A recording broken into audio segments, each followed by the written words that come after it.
બાંગ્લાદેશની ઘટના એ વાતનો અણસાર આપે છે ભારતના હિન્દુઓ માટે એ નોટિસ છે કે આજે જે સ્થિતિ બાંગ્લાદેશમાં છે આવતીકાલે ભારતમાં ઊભી થતા વાર નહીં લાગે। અમારા બધાની હાજરીમાં 86 ગામો હરિયાણાના જતા રહ્યા જેને મેવાતના કહેવાય છે એમાં આજે મંદિરને પૂજા કરવા માટે કોઈ જઈ શકતું નથી। એ બાંગ્લાદેશ નથી। આજે પશ્ચિમ બંગાળમાં દુર્ગા પૂજામાં મારી કુટી મૂર્તિઓ તોડી નાખવામાં આવે છે અને મારી કુટી મૂકી દેવામાં આવે છે। એ બાંગ્લાદેશ કે પાકિસ્તાન કે કરાચી નથી। આજે કેરાલામાં કથાકારનું ચોપડું ફાડી નાખવામાં આવે છે, દરેક ધર્મગ્રંથોને ઊભા ફાડી નાખવામાં આવે છે, એનું અપમાન થાય છે। એ બાંગ્લાદેશ કે પશ્ચિમ બંગાળ નથી।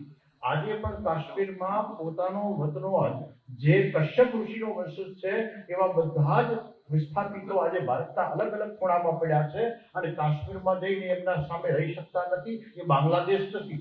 એટલે બાંગ્લાદેશ એ આપણા માટે એક સૌથી મોટામાં મોટી રેડ કોર્નર નોટિસ છે।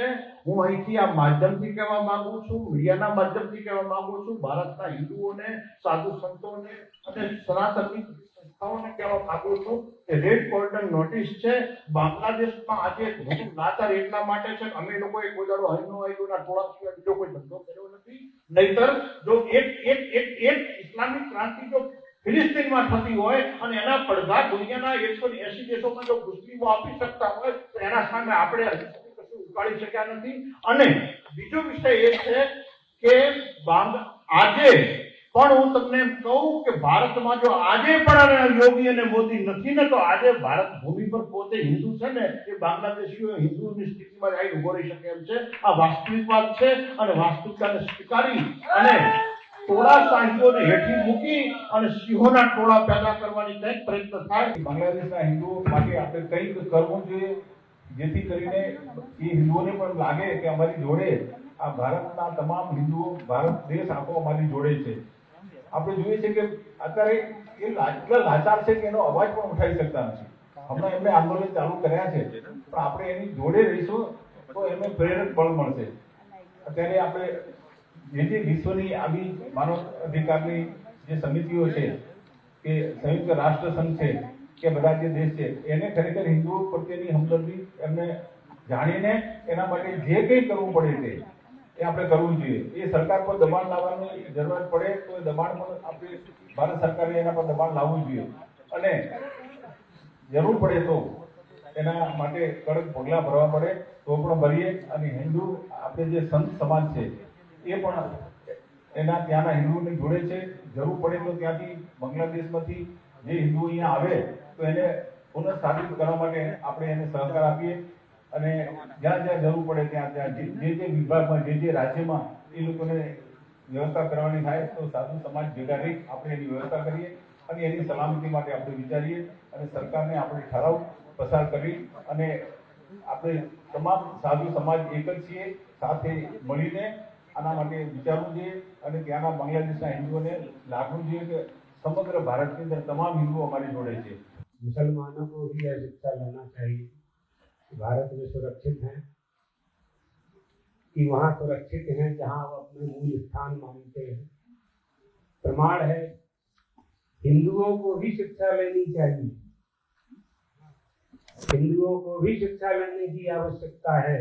देखिए वहाँ ये हो रहा है, ये डेमो है। ऐसी परिस्थितियां अगर हमारे देश में अगर बनी तो भगवान करे द्वारकाधीश कभी नहीं बनेगी, लेकिन बन गई तो ये किसी को नहीं छोड़ने वाले हैं, आतंकवादी हैं ये तो आतंकवाद का तो क्या नियम होगा और क्या उनका संविधान होगा और क्या उनका सिद्धांत होगा कुछ कह नहीं सकते हैं। केवल एक जुनून सवार होता है और उसका आश्रय लेकर के इस तरह के कृत्य ये लोग करते हैं। न प्रजा का भला होना है, न राष्ट्र का भला होना है, न धर्म का भला होना है। ऐसे प्रयत्नों से बचना चाहिए। हम सबको, सनातन धर्मावलंबियों को, हिंदू धर्मावलंबियों को हमारे देश में तो सबका स्वागत हुआ है। सैकड़ों साल से जो आते गए हमारे देश में उनका निवास स्थान बनता गया। हमारी संस्कृति उनका रक्षण संरक्षण करती रही, उनका स्वागत करती रही, हमारी सरकारें उनको भरण पोषण देती रही, करती रही, अभी भी कर रहे। वहां मुसलमानों ने मुसलमान शासन के ही विरुद्ध ये कदम उठाया है। तो उनकी जनसंख्या इस समय कम है, इसलिए ऐसा नहीं कर पा रहे हैं। यदि जनसंख्या वृद्धि हो जाएगी, बराबरी के हो जाएंगे, 50-50 हो जाएंगे, हमको भी नहीं छोड़ेंगे ये लोग। आपके सामने प्रमाण है, हमको भी नहीं छोड़ेंगे। इसलिए हम धर्म की रक्षा करके क्या करेंगे? मठ किसके लिए है, मंदिर किसके लिए है, आश्रम किसके लिए है, धर्म किसके लिए है? धर्म पालन के लिए है। धर्म तो धर्मी में रहता है ना, हिंदू में ही हिंदुत्व होगा ना। तो जब धर्म धर्मी में रहता है, तो जब हमारी संख्या ही नहीं रहेगी, तो जब हम बहुत संख्या वाले थे तब भी विधर्मियों ने आक्रमण करके सैकड़ों वर्ष तक हमारे ऊपर शासन किया। अंग्रेजों का शासन तो अभी अभी की बात है, 75 साल पहले तक वो रहे हमारे देश में। इन सब परिस्थितियों पर विचार करके सभी हिंदू संगठनों को एक होना चाहिए और सनातन धर्मावलंबियों को जितने भी हमारे संगठन हैं सबको एक होकर के काम करना होगा। अन्यथा धीरे धीरे जो आने वाला भविष्य है वो ठीक नहीं होगा।